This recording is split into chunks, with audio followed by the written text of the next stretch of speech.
Bonjour ou bonsoir, c'est Coquelicot. J'espère que vous allez tous bien.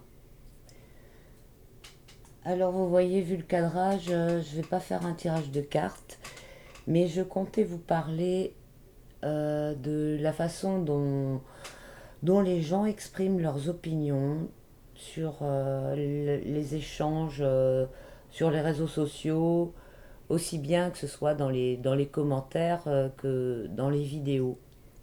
Les vidéos que les vidéos d'opinion, généralement. Déjà, je suis hyper contente de tous vos échanges sous mes vidéos. C'est vraiment enrichissant. Et ce que je vais dire dans ma vidéo maintenant ne s'adresse pas spécialement à vous, parce que je vois que il y a quand même énormément de gens qui sont euh, enfin qui ont une conscience relativement élevée, qui sont respectueux, qui savent s'exprimer et comment faire passer leurs idées dans les gens qui visionnent mes vidéos et qui s'expriment dans les coms. Donc c'est pas spécialement à vous que je m'adresse. Mais quand même à certains qui sont euh, émotionnellement très réactifs, je dirais, et qui quelquefois essayent de faire passer leurs idées, euh, mais d'une façon très maladroite. Et en fait, c'est ça dont j'aimerais parler. Parce que c'est toujours intéressant de discuter avec des gens qui ont des avis contraires, et c'est comme ça qu'on avance, hein. Euh, Moi, j'ai jamais un avis arrêté, enfin, à part pour certaines choses que je ressens vraiment profondément. Et encore, je suis toujours prête à entendre des arguments contraires et à les étudier et, euh, et à remettre en question mon, mon avis personnel, quoi. C'est sans arrêt en construction. Ça veut pas dire que je change d'avis comme de chemise. Je suis pas du tout une girouette, mais je suis pas fermée. Je trouve euh, que se fermer sur des optiques, ça, ça empêche d'avancer sur d'autres sujets, en fait. C'est toujours enrichissant d'écouter ce que les autres ont à proposer. Et justement, c'est là que je veux en venir. C'est la façon de s'exprimer. En fait, la plupart du temps, les gens qui ont un avis contraire à ce qu'ils sont en train de... Enfin, qui ont une réactivité relativement... comment dire euh, spontanée, c'est pas le mot spontané. Mais... ah zut, je trouve pas le mot. Enfin bref, qui réagissent avant de réfléchir, en fait. Souvent ne se rendent pas compte que la façon dont ils réagissent, on va pas les écouter. Parce que la plupart du temps, dans leur réaction, ils vont faire passer l'émotionnel avant. Et s'ils sont choqués de façon négative, ils vont pas faire passer carrément des jugements, des insultes. Et en fait, ils vont se délester d'abord de toute la réactivité émotionnelle que leur a fait, que leur a suscité la vidéo avant de donner leur avis. Et alors là, ils peuvent être sûrs que s'ils font comme ça, on va pas les écouter. Euh, on ne peut pas écouter quelqu'un qui commence par vous insulter, par vous juger, par avoir une approche hostile.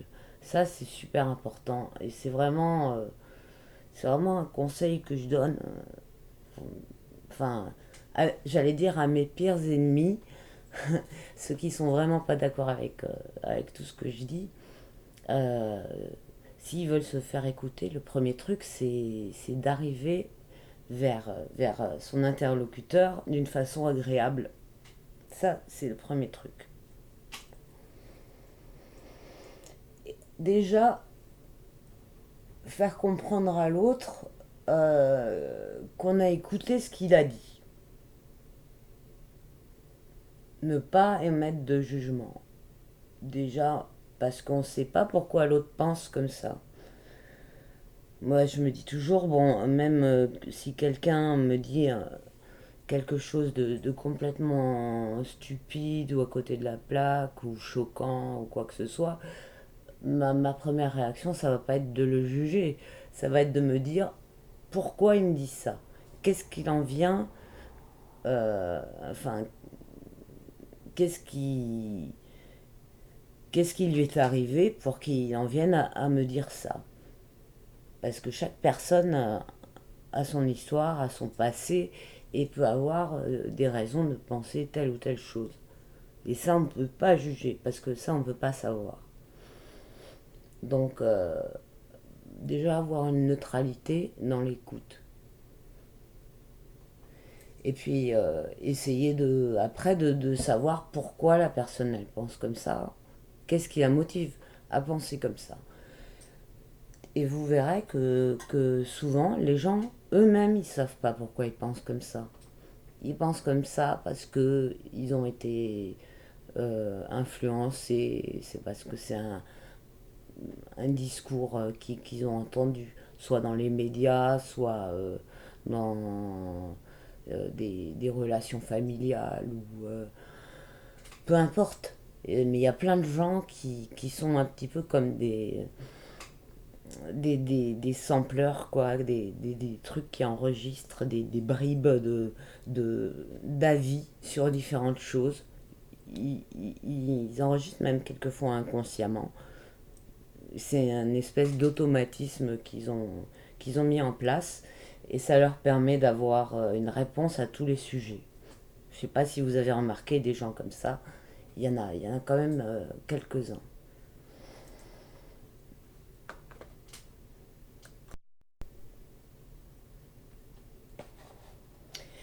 Donc déjà, avoir une attitude comme ça, c'est une attitude ouverte qui, qui comment dire, qui désamorce aussi l'hostilité. Parce que euh, déjà, c'est considérer la personne. Il y a tellement de choses et de gens et de systèmes, de processus dans notre société qui font qu'on ne considère plus les personnes. Euh, et ça, c'est une attaque en fait. C'est une attaque constante et invisible, le fait de ne pas être considéré. Donc, quand on se retrouve dans un échange, une interaction humaine, la moindre des choses, déjà, c'est de considérer la personne. Même si elle semble ne pas vous considérer. Justement, si vous la considérez, ben, sa réaction, ça va être de vous considérer en échange ou en réponse. Donc, voilà. Alors, savoir donc pourquoi la personne pense comme ça, c'est aussi une ouverture. Et à partir de là, déjà vous comprenez mieux. Donc, ça permet aussi d'être plus en phase avec la personne à qui vous répondez, de savoir pourquoi elle répond quelque chose qui vous choque, qui est complètement inverse à ce que vous pensez, ou pourquoi elle vous insulte, etc. etc. De toute façon, le truc, c'est jamais de répondre dans l'insulte. Même si c'est la personne qui a commencé les hostilités, ça sert à rien de répondre par des hostilités. Et ce qu'il y a souvent aussi, c'est que quand une personne est désagréable, Là, ça m'est arrivé un petit peu dans quelques coms. C'est rare que j'ai des coms qui m'insultent ou des trucs pas sympas, mais la vidéo sur Branco, ça a déclenché quelques réactions un petit peu fortes, quoi. Et, euh, et donc, il y avait une personne qui me disait je sais plus quoi, enfin des trucs pas cool. Et au résultat, ben, quand j'ai lu son com, ça me faisait. Limite, ça me foutait les boules pour elle, quoi. Parce que euh, les gens qui réagissent comme ça, alors qu'on les attaque pas, hein, je veux dire, de façon complètement gratuite. D'ailleurs, de cette personne-là, je lui ai répondu, mais déjà, pourquoi vous regardez ma vidéo? Pourquoi vous vous infligez de regarder un truc qui vous intéresse pas? Ça, c'est pas mal aussi. Là, quand même, on est avec Internet, donc quand on n'aime pas un truc, il suffit de changer. C'est pas comme, comme l'époque de la télé obligatoire dans certaines familles avec des programmes qu'on n'a pas envie de regarder, qu'on est obligé de regarder parce que le maître de famille a décidé qu'il fallait regarder et qu'on est sagement assis à côté et qu'il faut regarder. Je pense que ce genre de truc, c'est terminé. On va pas en plus personnellement s'imposer ce genre de truc, quoi. Donc déjà, si une vidéo vous plaît pas, première réaction, c'est de l'éteindre. Mais non, il y en a, ils vont regarder quand même. Et puis en plus, après, ils vont dépenser de l'énergie pour laisser un com, pour dire qu'ils aiment pas, et ceci, et cela. Et des trucs qui sont com- complètement arbitraires, quoi. Et donc c'est par là ce que je voulais dire tout à l'heure, c'est-à-dire que les personnes vraiment haineuses qui s'expriment comme ça, en fait, elles, elles se dévoilent elles-mêmes, elles dévoilent leur mal-être et leur zone de problème et leur faiblesse de cette façon-là. Et en fait, elles se rendent pas compte que en lâchant un com hostile qui va parler de je sais pas quoi, enfin de choses. En fait, ils vont attaquer la faiblesse que eux ils ont. C'est-à-dire, si c'est une personne qui se soucie de plaire aux autres de façon artificielle, de façon physique ou quelque chose comme ça, la personne elle va attaquer sur le physique.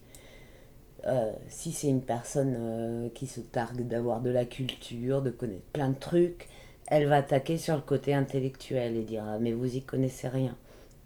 La personne, elle attaquera toujours sur le côté qui lui est sensible à elle. Du coup, elle donne une information, quoi.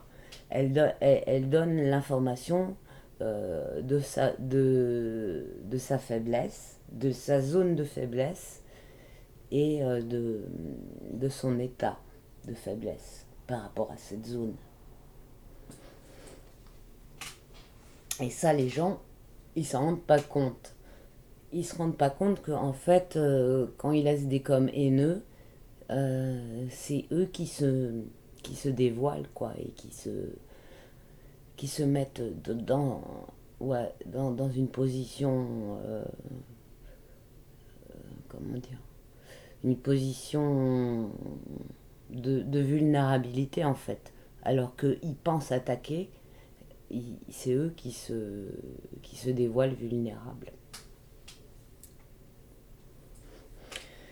Voilà, donc ce que je voulais dire par là, c'est que bah, quelquefois, quand je lis des coms haineux, comme j'ai pas mal d'empathie, ben, au lieu d'être, comment dire, d'être blessé par la méchanceté de la personne, je suis touchée par son mal-être. Et je pense que c'est pas ce à quoi elle s'attend, en fait.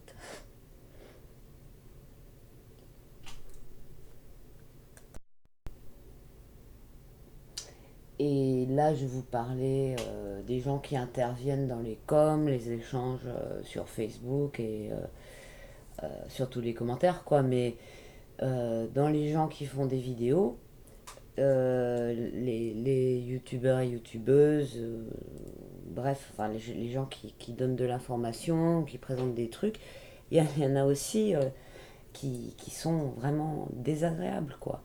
Qui insultent les gens, qui les prennent de haut, euh, qui, euh, enfin, qui font toujours le distinguo entre ceux qui les suivent, donc ceux qui sont intelligents, et les moutons, les idiots, les autres qui connaissent pas encore ou qui ont un avis différent ou qui les suivent pas, quoi. Donc ça, c'est vraiment une attitude. D'ailleurs, quand je retrouve cette attitude-là chez des gens qui font des vidéos spirituelles avec soi-disant une ouverture de conscience, ben, ça c'est vraiment le premier truc qui montre que eux-mêmes ils sont loin d'avoir cette ouverture de conscience. Et ça, parmi les entre guillemets éveillés, il y en a quand même beaucoup qui ont une espèce d'arrogance et de mépris par rapport à un état de conscience qu'ils estiment supérieur à la moyenne. Mais malheureusement, le fait d'avoir cet avis sur eux-mêmes et ce jugement sur les autres, c'est une marque de, de non-élévation de conscience. Enfin, du moins, sûrement pas à la hauteur qu'ils pensent avoir. Donc, ça, c'est vraiment un marqueur très commun. Ça, et puis le fait d'avoir un gros ego, un gros ego.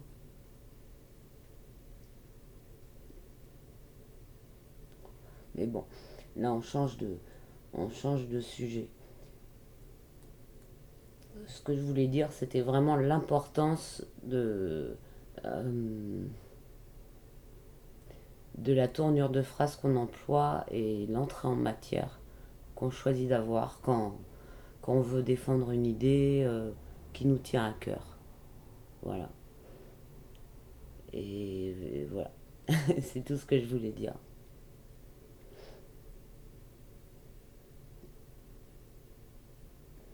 Je réfléchis parce qu'il y a toujours un petit truc auquel je pense juste après avoir fait stop sur la vidéo.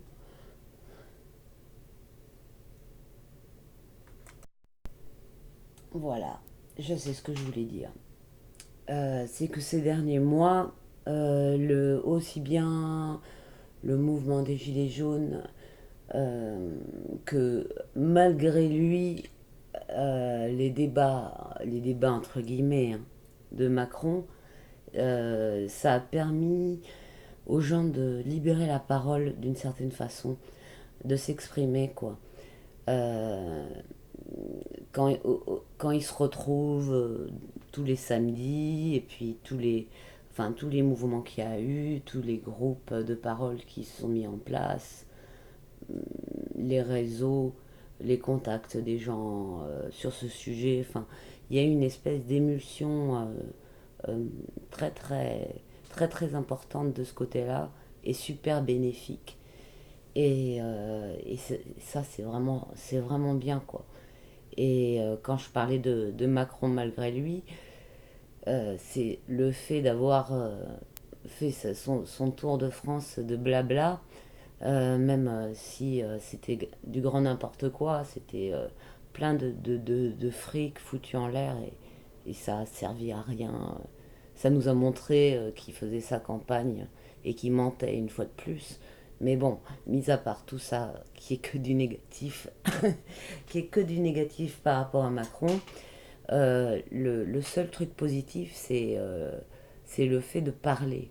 Le, le- l'idée, l'idée de débattre, de parler, d'échanger, qui est un truc qui rentre encore plus dans les mœurs. et, et qui libère la parole, vraiment quoi. Je remarque que les gens ils se parlent plus, même des gens qui ne se connaissent pas, ils se parlent plus dans les transports en commun, enfin dans la vie en général, euh, les gens se parlent plus. Donc ça c'est vraiment un point positif. Donc maintenant, bah, il s'agit de faire bien passer nos idées et de respecter la parole de l'autre et que tout le monde s'écoute, que tout le monde s'entende, que tout le monde avance. Voilà. Je vous remercie de votre attention et à bientôt. À très très bientôt.